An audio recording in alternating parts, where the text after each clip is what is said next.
Hi friends, நேற்று ஒரு சட்னி செஞ்சு காமிச்சேன். செஞ்சு பார்த்தீங்களா? சாப்பிட்டு பார்த்தீங்களா? எப்படி இருந்துச்சு? அதே மாதிரி இன்னைக்கு ஒரு டிஃப்ரெண்டான சட்னி செஞ்சு காமிக்கிறேன். வாங்க பார்க்கலாம், வாங்க வீடியோக்குள்ள போகலாம். இப்போ அடுப்பை பற்ற வச்சுக்கலாம். பிறகு கடாய் சூடாயிடுச்சு. ஒரு 2 டேபிள் ஸ்பூன் எண்ணெய் விட்டுக்கலாம்.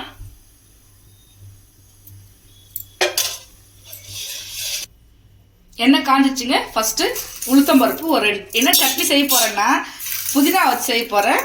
2 டேபிள் ஸ்பூன் உளுத்தம்பருப்பு போட்டுக்கலாம். ஒரு அரை டீஸ்பூன் மிளகு, அரை டீஸ்பூன் சீரகம், கூடவே காஞ்ச மிளகாய் ஒரு 3 போடுறேன். நான் ஒரு 5 பேருக்கான சட்னி செய்யறேங்க. உங்களுக்கு காரம் அதிகமாக தேவைப்பட்டா நான் ஒரு 3 பச்சை மிளகாய் போட்டிருக்கேன். இன்னும் 2 பச்சை மிளகாய் எக்ஸ்ட்ரா வேணா போட்டு, காரம் கம்மியான பச்சை மிளகாய் போடுறதெல்லாம் வேணாம். பச்சை மிளகாய், பூண்டு இதெல்லாம் வதங்கிட்டுங்க. பாருங்க, நல்லா வறுப்பட்டு வச்சு உப்பு நான் நல்லா அலசி வச்சிருக்கேன். அதையும் ஒரு பிடி அளவு போடுறேன். பாருங்க, புதினா நிறைய வதங்கிறது வேணாங்க. சும்மா லைட்டா ஒரு 2 மினிட்ஸ் வதங்கினா போதும். பாருங்க, இந்த அளவுக்கு லைட்டா வதங்கினா போதும். பச்சையாவே இருக்கட்டும். இப்போ ஸ்டவ் ஆஃப் பண்ணிடலாம்.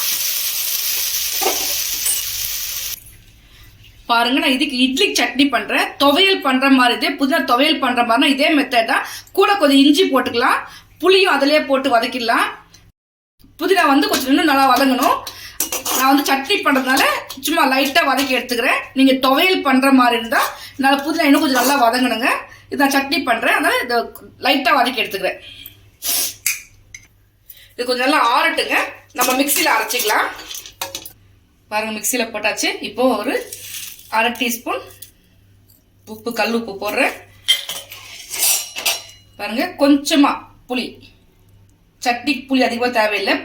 துவையெல்லாம் கொஞ்சம் புளி அதிகமாக போடலாம். சட்னிக்கு நான் கொஞ்சமாக போடுறேன் புளி. தேங்காய் கொஞ்சம் எக்ஸ்ட்ரா போடுங்க. சட்னிக்கு ரொம்ப நல்லா இருக்கும். நான் ஒரு அரை முடி தேங்காய் போட்டிருக்கேன். ஒரு 5 பேருக்கு அரை முடி தேங்காய் போட்டிருக்கேன். உங்களுக்கு எவ்வளோ தேவையோ போட்டுக்கோங்க. நான் அரை முடி தேங்காய் போட்டிருக்கேன். இப்போ அரைச்சிட்டு வந்துடலாமா? அவள் தாங்க சட்னி அரைச்சு வச்சு நம்ம இப்போ பவுலில் மாற்றிக்கலாம். பாருங்க, ரொம்ப க்ரீனாக இருக்கு, சூப்பராக இருக்கு, பார்க்கறதுக்கு அழகாக இருக்கு, ரொம்ப டேஸ்டாக இருக்கும். பாருங்க, ரொம்ப சூப்பராக வந்திருக்கு. இதே மாதிரி நீங்களும் செஞ்சு பாருங்க. ரொம்ப டேஸ்டாக இருக்கும். பசங்களுக்கு ரொம்ப நல்லது, ரொம்ப விரும்பி சாப்பிடுவாங்க. இது மாதிரி சட்னி செஞ்சுட்டு ஒரு இட்லி சுட சுட வச்சா எவ்வளோ இட்லி போது உள்ள போதே தெரியாது. சாப்பிட்டுட்டே இருப்பாங்க. அவ்வளோ டேஸ்டா இருக்கும். இதே மாதிரி செஞ்சு பாருங்க. இந்த சட்னி தாளிக்க வேண்டிய அவசியம் இல்லைங்க. உங்களுக்கு விருப்பப்பட்டா நீங்க தாளிச்சு போட்டுக்கோங்க. இது இப்படியே சாப்பிட்டா ரொம்ப நல்லா இருக்கும், ரொம்ப டேஸ்டா இருக்கும். பாருங்க, அவ்வளவுதாங்க. புதினா சட்னி ரொம்ப ஈஸியா செஞ்சு காமிச்சிட்டேன்.